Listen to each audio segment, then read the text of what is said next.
وقالوا لن تمسنا النار إلا أياما معدودة قل أتخذتم عند الله عهدا فلن يخلف الله عهده أم تقولون على الله ما لا تعلمون ñun day ñi ngi naan ñun yahud safara duñu laal ludul bis yu néew yu ñu lim nee leen ama ndax da ngeen a jël ca yàlla ab dig yàlla day du wuute ak i digam wala boog da ngeen di wax ci yàlla loo xam ne xamu leen ko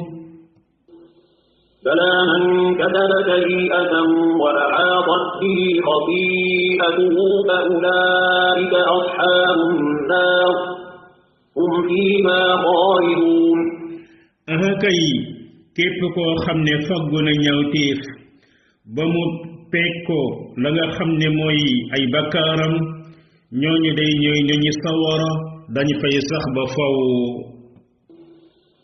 والذين آمنوا وعملوا الصالحات أولئك أصحاب الجنة